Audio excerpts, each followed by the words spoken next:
It was a Tuesday afternoon when Usha Vance found herself driving through a neighborhood she rarely visited.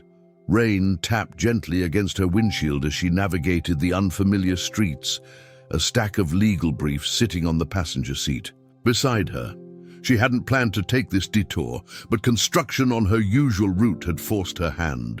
Sometimes, the most significant moments in our lives arrive when we least expect them, hidden within the ordinary inconveniences we face each day.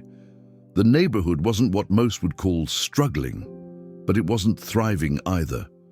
Modest homes lined the streets, some with carefully tended gardens, others showing signs of neglect that spoke of more pressing concerns than landscaping. It was the kind of middle-class area where families worked hard to maintain their grip on stability, where one unexpected expense could tip the delicate balance they maintained.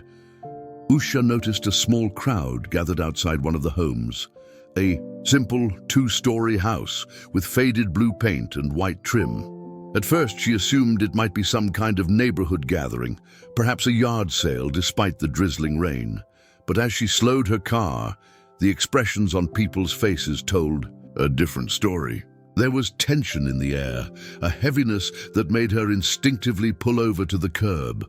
For most people, this would have been a moment to continue driving.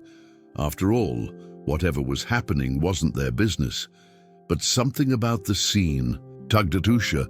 Perhaps it was the young child clutching a stuffed animal, while an older woman, presumably his grandmother, held him close. Or maybe it was the sight of household items stacked haphazardly on the front lawn, slowly dampening. In the rain, she had spent years working on housing cases earlier in her career. The scene before her was painfully familiar, an eviction in progress. Usha turned off the engine and sat for a moment, her hands still on the steering wheel. She thought about the meetings waiting for her, the deadlines looming. But some instinct, some deeper part of herself that she had perhaps neglected lately, urged her to step out of the car. The rain had lightened to a mist as she approached the gathering. A man in a sheriff's uniform stood near the front door, his expression professionally detached, but not unkind. Nearby, a woman who appeared to be in her late 30s was speaking animatedly with someone who might have been a property manager or landlord representative. The woman's voice carried a note of desperation that Usha recognized from her days representing clients facing housing insecurity. "I just need more time," the woman was saying, her voice breaking slightly. "We've lived here for 7 years. My husband's medical bills, we never expected." "I understand, Mrs. Lopez," the man replied, his tone suggesting this was a conversation he'd had many times before. "But the court has issued the order. My hands are tied here." Daniel Lopez, that was the name on some of the paperwork being held by the official. Usha recognized the name from the list she had just seen, though of course, this was surely a different Daniel Lopez than the fictional name on her list. It was just a coincidence, but it felt like a sign nonetheless. The woman, Mrs. Lopez, noticed Usha approaching and faltered mid-sentence. There was a wariness in her eyes, the kind that develops when every new person entering your life during a crisis could either be an ally or another complication. "Hello," Usha said, offering a small, reassuring smile. "I'm sorry to intrude. I was driving by and..." She paused, realizing there was no easy way to explain her presence. "Is everything all right here?" It was a question with an obvious answer, but it opened the door to conversation in a way that didn't feel intrusive. The older woman holding the child stepped forward. "They're putting my daughter and her family out on the street," she said, her voice carrying both anger and fear. After everything they've been through, Usha learned that the family was the Lopez family, Daniel and Anna Lopez, their 10-year-old son Michael, and Anna's mother, Barbara Jackson. Daniel had been diagnosed with cancer 2 years earlier. The medical bills had piled up despite their insurance, and when Daniel had to reduce his work hours during treatment, they had fallen behind on their mortgage payments. They had been fighting to keep their home, working with the bank on payment plans, but ultimately the foreclosure had proceeded. The worst part is, Anna explained, wiping tears from her eyes, Daniel's treatment is finally working. The doctors are optimistic. We just needed a little more time to get back on our feet. As Anna spoke, Usha noticed Michael, their son, carefully, placing his stuffed animals and books in a cardboard box that seemed too large for his small arms to carry. There was a quiet determination in his movements, a child trying to be strong when the adults around him were struggling. "What about family?" Usha asked gently. "Or friends who might be able to help temporarily?" Barbara shook her head. "We've exhausted those options. I've been staying with them to help with Michael while Daniel's been sick. My apartment was too small for all of us, and I gave it up months ago." The sheriff, who had been standing patiently nearby, checked his watch. "I hate to rush this, but we need to proceed. You have about 30 more minutes to gather essential items." Usha felt a tightness in her chest. 30 minutes to pack up 7 years of life, to gather what was most important when everything seemed important. Clothes, medications, documents, memories. It wasn't enough time. It was never enough time. Without fully thinking through what she was doing, Usha stepped away from the group and made a phone call. The conversation was brief but purposeful. When she returned, she approached Anna. "Mrs. Lopez, Anna, I know we've just met, but I'd like to help if I can." The wariness returned to Anna's eyes. People had offered help before, but it often came with conditions or was less substantial than promised. Hope had become a luxury the Lopez family couldn't afford to indulge in too readily. "I've made some calls," Usha continued. "I know of a temporary housing solution where your family could stay while you figure out next steps. It's a small apartment, but it's clean and safe, and it's available immediately." Anna looked stunned. We can't accept." "Please," Usha said. "I used to work with housing cases. I have connections with several non-profits and temporary housing programs. This is something I can easily arrange." It wasn't charity she was offering, but dignity, a bridge over troubled waters, not a handout. Usha understood the pride that often prevented people from accepting help, especially from strangers. She had seen it countless times in her work. The next few hours passed in a blur of activity. Usha helped the family gather their most essential belongings, coordinated with the temporary housing manager, and arranged for storage of their remaining possessions. She made calls to legal aid services she knew could help with the foreclosure situation, potentially finding ways to challenge the process or negotiate with the bank. As they worked, Usha learned more about the Lopez family. Daniel had been a construction supervisor before his illness. Anna worked as a medical receptionist, and Michael was passionate about science and space. They were a family that had done everything right, worked hard, saved when they could, built a life together, until circumstances beyond their control had unraveled their security. "Why are you doing this?" Barbara asked Usha as they packed kitchen items into boxes. It wasn't an accusation, merely a question born of genuine curiosity. Usha considered the question carefully.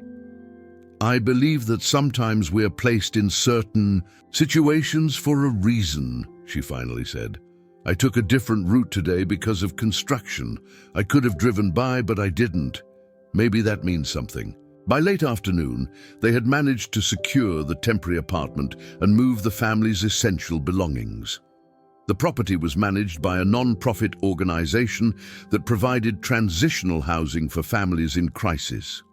It wasn't large, just 2 bedrooms with basic furnishings, but it was clean, safe, and most importantly, available immediately. Michael ran from room to room, exploring the new space with the adaptability that children often show in the face of change. "Mom, there's a park across the street," he called out, his face pressed against the window. Anna stood in the small living room, looking both grateful and overwhelmed. "I don't know how to thank you," she said to Usha. "You've given us breathing room." Time to figure things out. There's more we can do, Usha replied. Tomorrow, I'd like to connect you with some legal resources. There might be ways to challenge the foreclosure, especially if there were any procedural issues.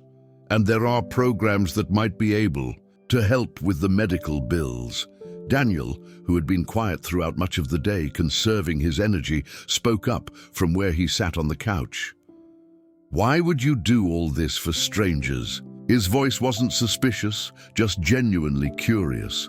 Usha thought about her own journey, the privileges she'd had, but also the struggles she'd faced and the people who had helped her along the way. Because someone once did something similar. For my family, she said simply, and because sometimes the systems we have in place fail good people who are doing their best. As evening approached, Usha prepared to leave, promising to return the next day with more information about legal resources. As she headed toward the door, she felt a small hand slip into hers. Looking down, she saw Michael. "Are you an angel?" he asked, his voice serious. The question caught her off guard, bringing unexpected tears to her eyes. "No," she said with a gentle smile, "just someone who happened to be in the right place at the right time." Outside, as she walked to her car, Usha took a deep breath of the evening air. The rain had stopped, and the setting sun cast a golden light across the street. She thought about the meetings she had missed, the work that had gone undone that day. None of it seemed to matter much in comparison to what had transpired. She hadn't planned to get involved in a family's crisis that day. She hadn't expected to be drawn into the story of strangers, but sometimes life places us exactly where we need to be, especially when we hadn't planned to be there. As she drove home, Usha knew that this wasn't the end of her involvement with the Lopez family. It was just the beginning. There were phone calls to make, resources to arrange, perhaps even a broader look at how families like the Lopez's fell through the cracks of our systems. One family saved from homelessness was meaningful, but what about all the others facing similar circumstances with no one driving by at the right moment? The story was far from over. In fact, it had only just begun. The next morning dawned clear and bright, a stark contrast to the previous day's rain. Usha woke earlier than usual, her mind already racing with plans for the Lopez family. She had spent much of the night researching housing assistance programs, legal precedents for challenging foreclosures, and medical debt relief options. The stack of legal briefs she'd meant to review lay untouched on her home office desk. As she prepared for the day, she placed several calls to Jennifer Brown, an old law school friend who now worked with a non-profit specializing in housing rights, to Gregory Wiggins, a medical debt advocate she'd met at a fundraiser last year, and to Stephanie Collins, a social worker who could help the family navigate the complex web of available assistance programs. "It's been years since we worked together on a case," Jennifer said when she answered Usha's call. "But for you, I'll make time today. Send me what you have on the foreclosure documents." Usha felt a familiar energy coursing through her, the same drive that had fueled her early career working on housing cases. Before her life had taken different turns, before other opportunities had presented themselves, this work, helping families navigate impossible situations, had been her passion. By tea. Mid-morning, she was on her way to the temporary apartment where the Lopez family had spent their first night. She'd stopped to pick up coffee and pastries, a small gesture that felt inadequate given the magnitude of what the family was facing, but she knew from experience that sometimes normalcy, the simple ritual of sharing food, could provide comfort. In chaotic times, when Anna opened the door, Usha could see the evidence of a restless night in the shadows beneath her eyes. Behind her, Michael was sitting at the small dining table, working on what appeared to be school assignments. "You really came back," Anna said, surprise evident in her voice. It struck Usha then that Anna had perhaps expected yesterday's help to be a one-time intervention, a momentary kindness from a stranger who would then disappear from their lives. How many times, Usha wondered, had the family been offered help that never fully materialized or came with strings attached they couldn't possibly meet? Of course I came back, Usha replied, stepping inside with her bags of coffee and food. We have work to do today. Daniel was sitting on the couch, looking slightly stronger than he had the day before. The bed here is better than ours was, he said with a small smile. I actually slept through the night. Barbara emerged from the kitchen, drying her hands on a towel. He's trying to find silver linings, she explained. It's his way of keeping our spirits up.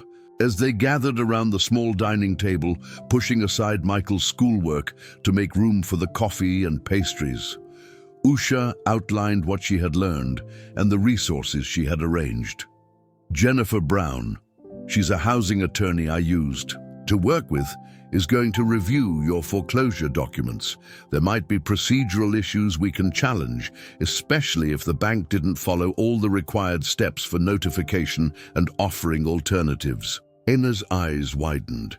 You mean we might be able to get our house back? I don't want to create false hope, Usha cautioned.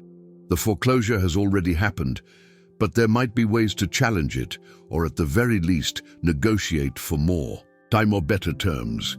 And even if we can't reverse the foreclosure, there are other options we can explore. She went on to explain about Gregory Wiggins, who specialized in negotiating medical debt reductions and payment plans, and Stephanie Collins, who could help connect them with assistance programs they might not have known were available. It feels like too much, Daniel said quietly. Too much help from someone who doesn't even know us. Usha met his gaze. Sometimes the systems we have in place are too complex, too overwhelming for any family to navigate alone, especially when you're already dealing with illness and financial stress. This isn't charity, Daniel. This is about making sure you have access to the resources and information you deserve. Michael, who had been quietly listening, suddenly spoke up. Dad, remember when you helped Mr. Reese build his fence after the storm? You didn't even know him very well. Daniel smiled at his son. That was different, buddy. Why? Michael persisted. Because you were helping and not being helped? The question hung in the air, its simple wisdom cutting through the adult's complicated emotions. Barbara chuckled. Out of the mouths of babes, she said, ruffling Michael's hair. The moment broke the tension, and they turned to the practical matters at hand.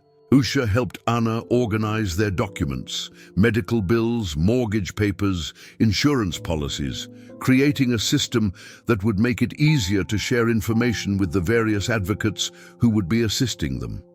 As they worked, Anna shared more about their journey. Daniel's diagnosis had come just as Michael was starting second grade. The initial prognosis had been grim, but Daniel had responded well to treatment. The medical bills, however, had quickly overwhelmed them. We thought our insurance would cover more, Anna explained, but the co-pays, the deductibles, the out-of-network specialists, it added up so quickly. We used our savings, then credit, cards. We tried to keep up with the mortgage, but eventually, it's a common story, Usha said. Medical debt is the leading cause of bankruptcy in this country. You're not alone in this struggle. By midday, Jennifer Brown arrived at the apartment, her arms full of legal folders and a determined expression on her face. Let's see what we're working with, she said, settling at the table without preamble. As Jennifer reviewed the foreclosure documents, Usha received a call from Gregory Wiggins. I can meet with them tomorrow, he said. I've had some success negotiating with the hospital group they mentioned. We might be able to get a significant reduction. The day progressed with a series of small victories. Jennifer found potential, issues with how the foreclosure notices had been delivered. Stephanie Collins identified 3 assistance programs the family likely qualified for. and by late afternoon, they had established a clear plan of action for the coming weeks. "It's not going to be easy," Usha cautioned as they wrapped up for the day. "There will be forms to fill out, appointments to keep, perhaps even court appearances. But you don't have to do this alone anymore." As evening approached, Usha prepared to leave, promising to check in the next day. Michael approached her at the door, holding a folded piece of paper. "I made this for you," he said, handing it to her. Usha unfolded the paper to find a carefully drawn a picture of what appeared to be their family and Usha, all holding hands beneath a bright sun. Across the top, in careful letters, he had written, "Our guardian angel." "I know you said you're not an angel," Michael explained seriously, "but my mum was crying last night after you left. She said you came into our lives like you were sent from heaven." Driving home that evening, Usha kept thinking about Michael's drawing. She had placed it carefully on the passenger seat beside her. This simple gift that meant more than any professional accolade she had ever received. The truth was, helping the Lopez family had awakened something in her that had been dormant for too long, a sense of purpose that transcended career ambitions or personal goals. There was something profoundly right about using her knowledge, her connections, her privileges to help a family who had been dealt an impossible hand. As she pulled into her driveway, her phone rang. It was Kevin West, a local news reporter she had met at various community events over the years. "Usha," he said when she answered, "I'm hearing something about you helping a family avoid homelessness yesterday. Is that true?" Usha frowned, wondering how Kevin had heard about the Lopez family. "I'm helping a family navigate some difficult circumstances, yes. But it's not a news story, Kevin." "Everything is a potential news story," Kevin replied, "especially when it involves someone like you stepping in to save a family from eviction." "That's not," Usha began, then stopped herself. "The family deserves privacy right now. They're going through enough without becoming a public spectacle." After ending the call with a firm refusal to discuss the matter further, Usha sat in her car, thinking. She hadn't considered the possibility of media attention, but perhaps she should have. The last thing the Lopez family needed was to become a human interest story, their pain and struggles packaged for public consumption. Yet, as she entered her home, another thought began to form. Perhaps there was a way to use this situation to highlight the broader issues at play. The gaps in our healthcare system that left families bankrupted by illness, the limited protections for homeowners facing foreclosure, the shortage of emergency housing options for families in crisis, not by exposing the Lopez family, but by addressing the systemic problems their situation represented.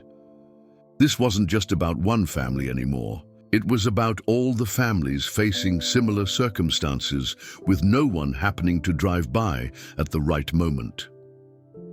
The following week unfolded with a rhythm that began to feel almost normal. Each morning, Usha would start her day with calls to various resources and advocates, then spend several hours with the Lopez family, navigating the complex web of assistance programs, legal challenges, and medical debt negotiations. She had rearranged her schedule, delegated some of her other responsibilities, and carved out time to focus on this unexpected mission that had become increasingly important to her. Thursday morning brought the first significant breakthrough. Jennifer Brown called with news that had Usha rushing to the Lopez family's temporary apartment earlier than usual. "We found something," Usha announced as Anna opened the door. Jennifer discovered that the bank failed to properly follow the loss mitigation procedures required by federal regulations before proceeding with foreclosure.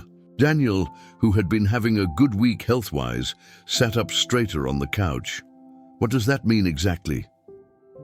"It means we have grounds to challenge the foreclosure," Usha explained, trying to temper her excitement with cautious realism. "It doesn't guarantee we'll get your house back, but it gives us leverage to negotiate with the bank At minimum, it could buy us time. At best, it might lead to a loan modification that would allow you to keep your home. The hope that bloomed on the family's faces was both beautiful and terrifying to Usha. She didn't want to promise more than she could deliver. "There's more," she continued. "Gregory has been negotiating with the hospital and has already secured a 40% reduction in your outstanding medical bills, and 3 of the specialists have agreed to accept significantly reduced payments if we can arrange a reasonable payment plan." Barbara, who had been standing in the kitchen doorway, closed her eyes briefly. "It's the first good news we've had in so long," she said quietly. Michael, who had been listening while drawing at the dining table, held up his latest creation, a picture of their blue house with the whole family standing in front. "Are we going home?" he asked. "We're doing everything we can," Usha answered honestly. "But even if we can't get your exact house back, we're going to make sure you have a stable home." That afternoon, as they were preparing documents for an upcoming meeting with the bank representatives, there was a knock at the apartment door.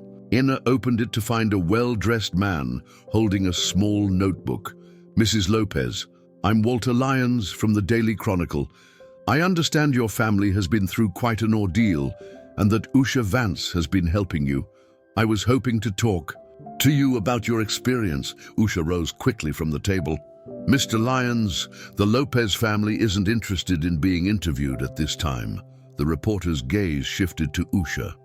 "Ms. Vance, this could be an important human interest story.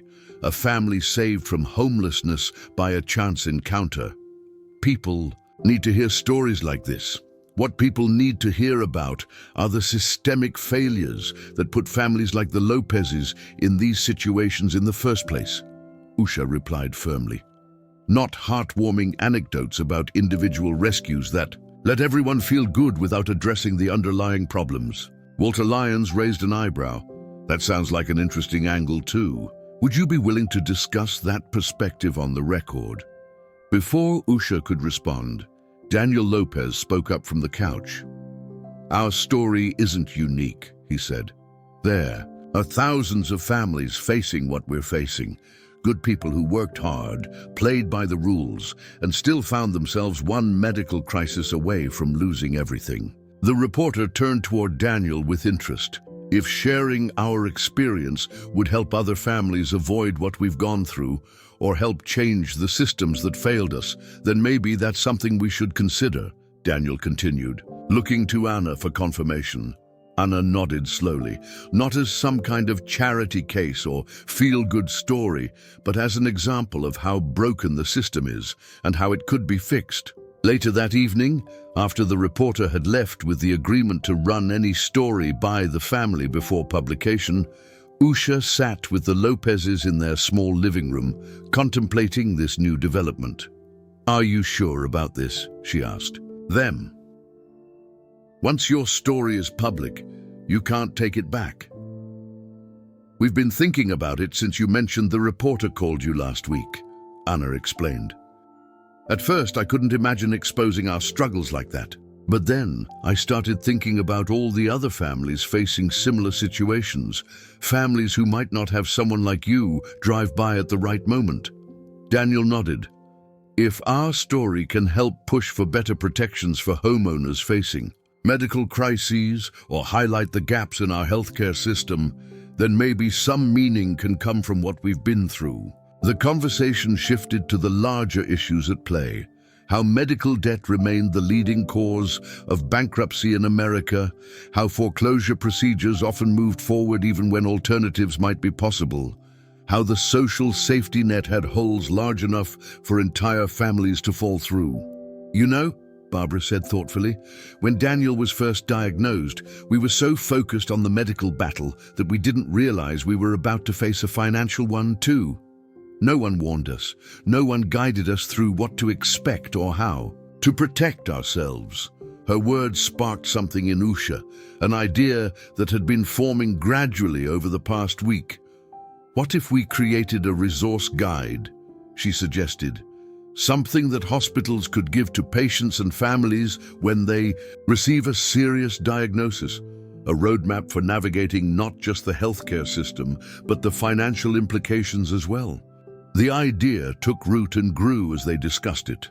A practical guide that could help families understand their insurance coverage, negotiate medical bills, access assistance programs, and protect their homes during extended illnesses. Not just information, but actual step-by-step guidance through the complex systems that most people only learn to navigate after it was too late. This could help so many people, Anna said, her voice animated with excitement for the first time. Since Usha had met her, the next morning brought another significant development. Stephanie Collins called to inform them that she had secured emergency housing assistance funds that could potentially be applied retroactively to the Lopez family's mortgage arrears if they succeeded in challenging the foreclosure. "It's not a guarantee," Stephanie cautioned when Usha shared the news with the family. "But if the bank agrees to a loan modification, these funds could help bring the account current and establish a more manageable payment plan going forward." The pieces were starting to fall into place, but Usha knew better than to count on everything working out perfectly. She had seen too many cases where promising starts had ended in disappointment. Still, for the first time since she had encountered the Lopez family, she felt genuine optimism about their prospects. That afternoon, they received unexpected visitors, Eric Burgess and Sarah Moore, from the community where the Lopez family had lived. They arrived with news that neighbors had organized a fundraiser to help with the family's expenses. "When we heard what happened," Sarah explained, "we couldn't just stand by. Your family has been part of our community for 7 years. Michael and my son have been friends since kindergarten." Eric nodded. "We've raised nearly $5,000 so far, and people are still contributing. It's not enough to solve everything, but we hoped it might help with immediate expenses while you're fighting to get your home back." Anna was moved to tears, and even Daniel, who had struggled with accepting help, seemed deeply touched by the community's response.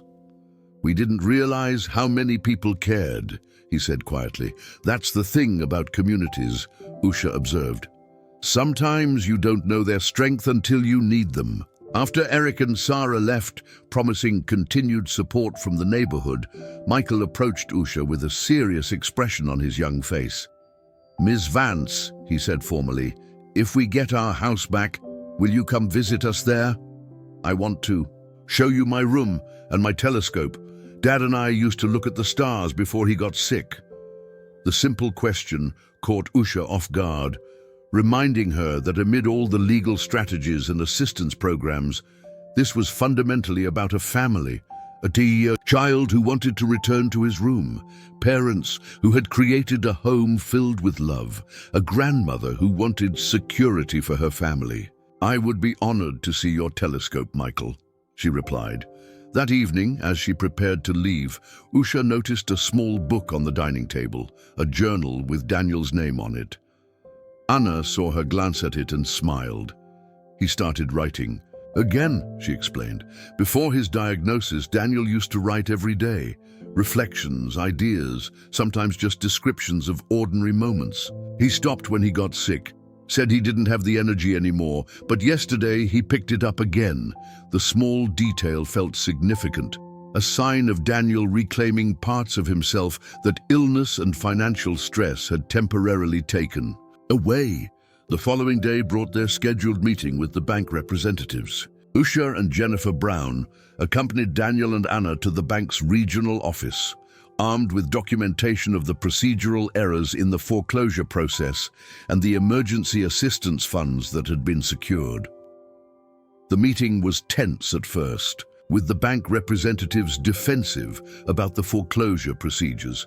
But as Jennifer methodically presented the evidence of their failure to follow required mitigation steps, the tone gradually shifted. "We're not looking to assign blame," Usha emphasized. "We're seeking a solution that works for everyone." The Lopez family has been good homeowners for 7 years.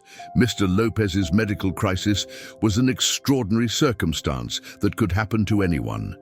With his treatment now showing positive results, and with the assistance funds we've secured, there's a path forward that allows the family to keep their home and the bank to have their loan performing again. After 2 hours of negotiations, they emerged with a tentative agreement, subject to final approval from the bank's loan committee, that would allow the Lopez family to reclaim their home under a modified loan structure, with the assistance funds covering a significant portion of the arrears. "It's not final yet," Jennifer cautioned as they left the meeting, "but it's more promising than I expected. They know they made procedural errors, and addressing those through litigation would cost them more than working with us on a solution." That night, Usha received a text message from Anna.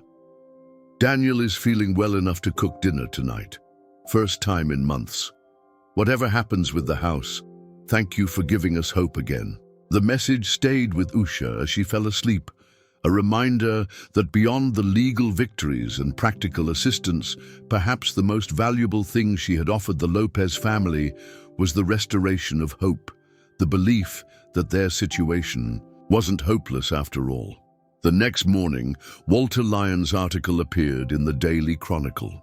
True to his word, he had focused not just on the Lopez family's specific situation, but on the broader systemic issues their case represented.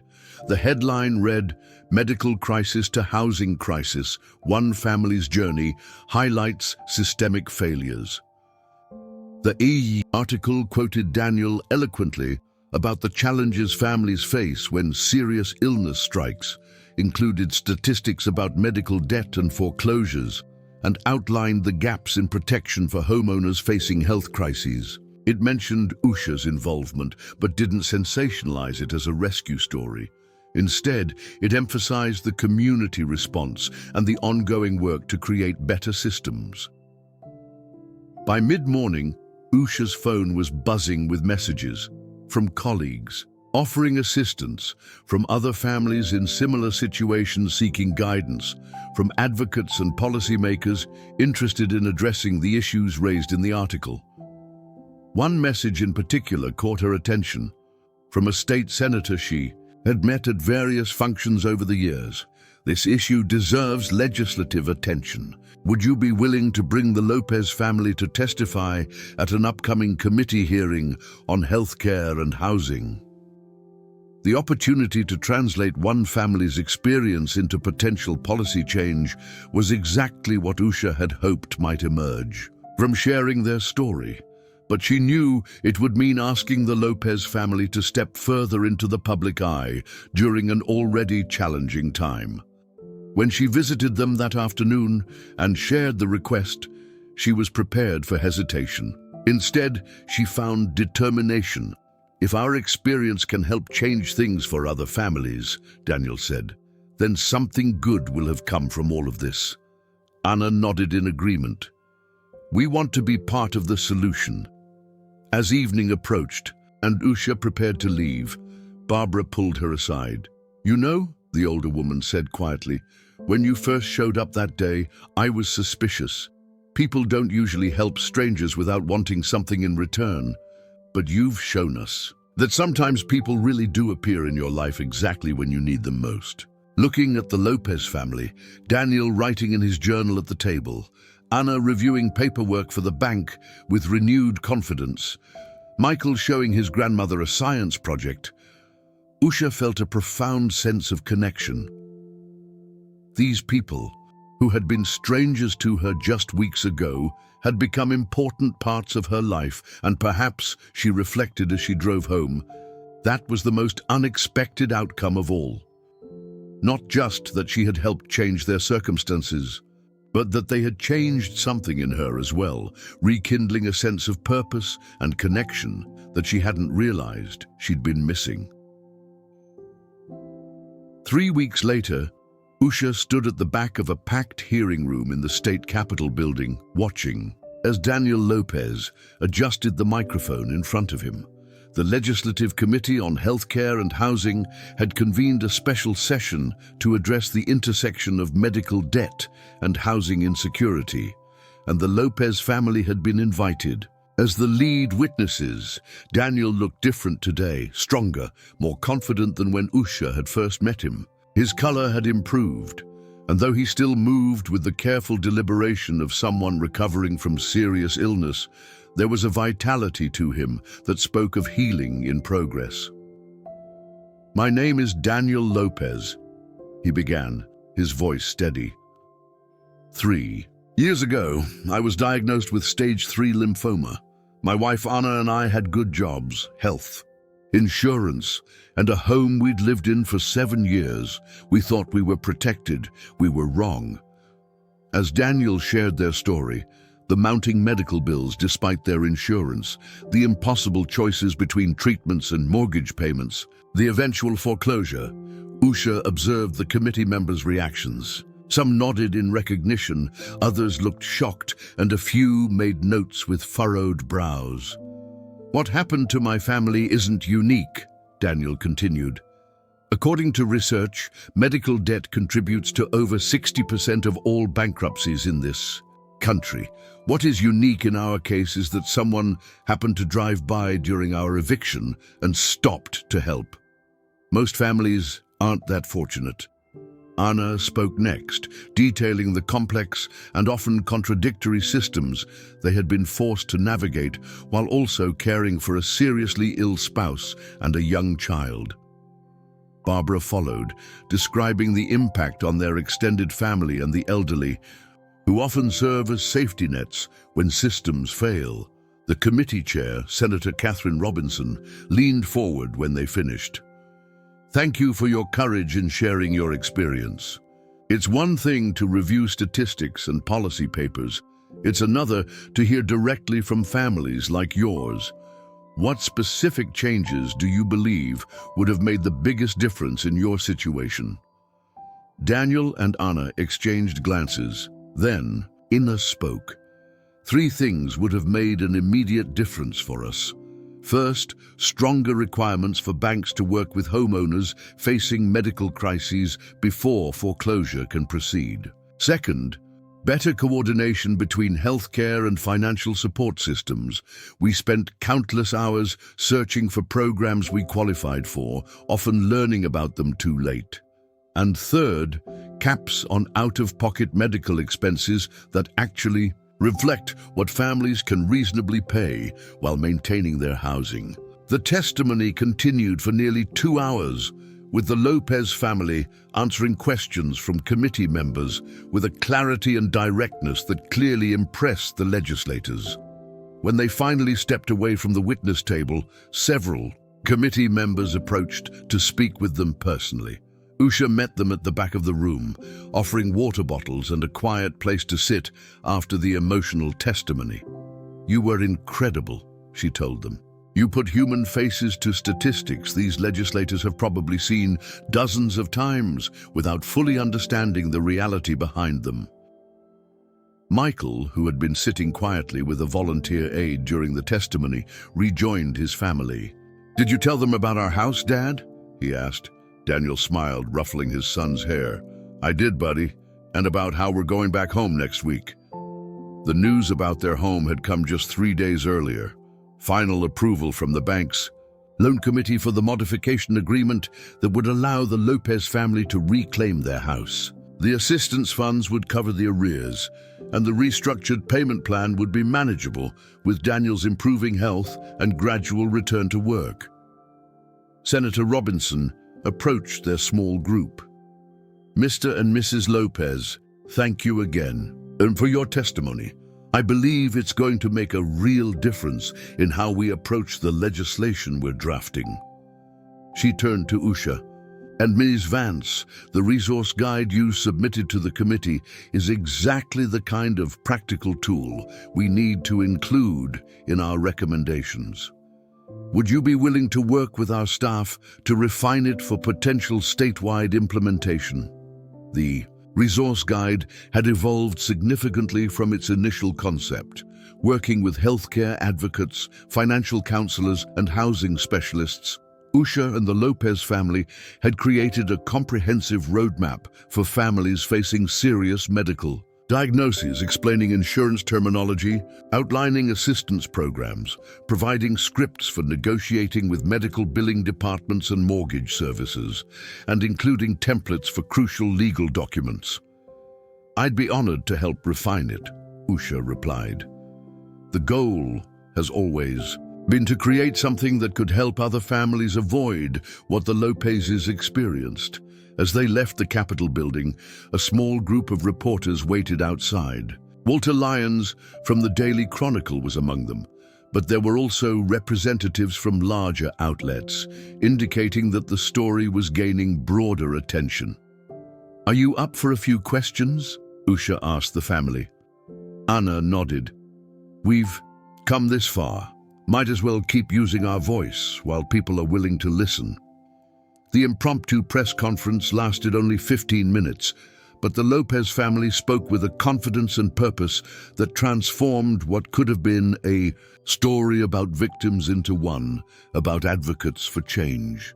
They weren't just sharing their personal tragedy, they were articulating a vision for systemic improvements that would protect other families from similar experiences. As they drove back to the temporary apartment, Michael fell asleep in the back seat beside his grandmother. Anna reached across from the passenger seat and squeezed Usha's arm. "I keep thinking about that day you drove by," she said quietly. "How different everything would be if you hadn't stopped." "I like to think someone else would have helped if I hadn't," Usha replied. Daniel shook his head slightly. "We both know that's not true. People drove by all day. You were the only one who stopped." The following Saturday morning found Usha helping the Lopez family move back into their home. The bank had expedited the paperwork once the agreement was finalized, perhaps motivated by the growing media attention to the case. The house had stood empty for only a month, but it felt longer. Neighbors came by throughout the day, helping, carry furniture and boxes, bringing food, and welcoming the family back to the community. Eric Burgess and Sarah Moore organized a team to repaint some of the rooms and repair the garden that had suffered during the family's absence. "It's strange," Anna commented to Usha as they unpacked kitchen items. "A month ago I felt so alone, like our family was facing this impossible situation by ourselves. Now I look around and see all these people who care, all these connections we didn't fully appreciate before." By late afternoon, most of the essential unpacking was complete. The house was beginning to feel like home again. Michael had reclaimed his bedroom with enthusiasm, carefully arranging his space books and setting up the telescope by the window. "Miss Vance," he called out when he spotted Usha passing his doorway. "Come see, Dad and I are going to look at Saturn's rings tonight if the sky is clear." Usha stepped into his room, smiling at his excitement. The walls were covered with space posters, and a mobile of the solar system hung from the ceiling. "This is quite the astronomy center," she commented. Michael nodded seriously. "I'm going to be an astronaut or a doctor, maybe both. A doctor for astronauts." "That's an excellent goal," Usha said. "The world needs people who can imagine new possibilities." As evening approached, neighbors and helpers began to depart, leaving the family to settle back into their home. Barbara had prepared a simple dinner, and they insisted Usha stay to share it with them. Sitting around the familiar dining table in their own home, there was a sense of both closure and new beginning. The crisis that had brought them together was resolving, but the connections formed and the work started would continue. "I have some news," Usha said as they finished dinner. "Senator Robinson's office called this afternoon. The committee is fast-tracking legislation based in part on your testimony. They're calling it the Medical Crisis Housing Protection Act. It would require enhanced notification and mitigation efforts before foreclosure can proceed in cases involving major medical events." "Will it pass?" Daniel asked. "It's too early to know for certain," Usha replied honestly, "but it has bipartisan support and backing from both healthcare and housing advocates." Your testimony made a powerful impression. After dinner, as promised, Daniel and Michael set up the telescope in the backyard. Anna brought out blankets as the evening air cooled, and Barbara made hot chocolate for everyone. They took turns looking at the night sky, with Michael enthusiastically identifying constellations and planets. When it was Usha's turn at the telescope, Michael guided her to where Saturn was visible, its rings clear even through the small telescope. "Isn't it amazing?" Michael asked. "It's so far away, but we can still see it from here." "It's extraordinary," Usha agreed, thinking not just about the distant planet, but about the remarkable journey of the past month. How a chance encounter had led to this moment of stargazing with a family she now considered friends. Later, as she prepared to leave, Daniel handed her a small package wrapped in simple blue paper. "It's not much," he said, "but we wanted you to have something to remember all this by." Usha unwrapped it to find a journal similar to the one Daniel had started writing in again. Inside the cover, the Lopez family had written a message. "Some angels don't have wings. They just happen to drive by at the right moment. Thank you for stopping when others didn't." Attached to the first page was a copy of Michael's drawing, the one with all of them holding hands beneath a bright sun. "I thought you might want to write about this experience," Daniel explained, "about how systems fail people, but also how they can be fixed, about the work that still needs to be done." The gift touched Usha deeply. "I will," she promised, standing on the porch of the house that had almost been lost, saying goodbye to the family whose lives had become intertwined with hers. Usha reflected on the unexpected journey of the past month. She had driven down a new, unfamiliar street because of construction on her usual route and encountered a family in crisis. What could have been a momentary sympathetic glance before driving on had instead become a commitment to help, then a friendship, and now a shared mission for change. As she walked to her car, Usha looked back at the house. The Lopez family stood on the porch, waving goodbye, not forever, but just for now. There would be more work to do together, more challenges to face, more systems to improve. But tonight, they were home, and that was enough. Driving away, Usha thought about all the other families facing similar crises, the ones without someone happening to drive by at the right moment. The resource guide would help some of them. The pending legislation might protect others, but there would always be gaps in the system, always be people falling through the cracks. One person couldn't solve all those problems, but one person could stop, could see, could help, and in doing so, perhaps inspire others to do the same. Sometimes the most profound changes begin with the simplest actions, with noticing what others pass by, with stopping when it would be easier to continue on, with extending a hand when it matters most. As Usha turned onto the main road, she made a decision. The journal Daniel had given her wouldn't just be about documenting what had happened with the Lopez family. It would be about creating a blueprint for something larger, a network of advocates and resources that could replicate what they had accomplished, not just for one family, but for many. Because while not everyone had the specific knowledge or connections that Usha had brought to the Lopez family's situation, everyone had the capacity to stop, to see, to care. And sometimes that was exactly what was needed to change a family's story from one of crisis to one of hope. The work was just beginning, and Usha Vance was ready.